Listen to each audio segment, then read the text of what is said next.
Assalomu alaykum va rahmatullohi va barakatuhu. Aziz do'stlarim, mana bugun ikkinchi darsimizni ham boshlab oldik. Bugun o'tadigan darsimiz sukun, ya'ni to'xtash belgisi.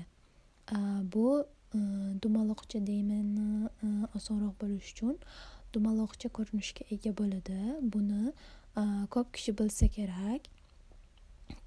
Arab harfi ustida shu dumaloq ko'rinishdagi shaklimiz kelsa, bu to'xtash belgisi deb aytamiz. Mana bu yerda qoida yozib qo'yibman. Ushbu belgi arab harfi ustida keladi va to'xtash kerakligini bildiradi. Ushda misol yozib qo'yganman. Birinchisi kaf. Kaf. Demak, mana harfimiz ustida dumaloq kelyapti va fga to'xtalyapmiz. Rostdan ham to'xtash belgisi bo'lib qolyapti. Xo'sh, bunda o'zi ikkita qoida bor. Bu birinchisi.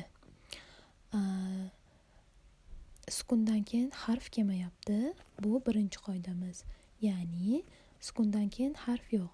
Fga to'xtaymiz. Ikkinchi qoidamiz esa bu sukun o'rtada kelishi. Masalan, me-a-ke.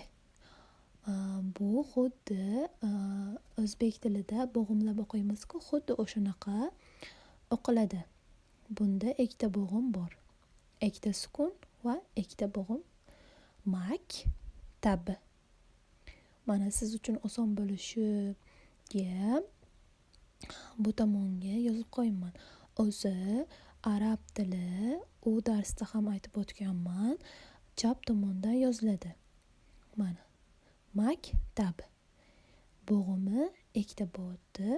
Maktab. Uchinchi misolimizda ham kun, ke, uni, kun, de, uz, duz, kun, duz. Mana bu yerda ham yozib qo'yganman, bemalol o'qishingiz mumkin. Va bugungi darsimiz shulardan iborat edi. Sizga uyga vazifa bo'ladi.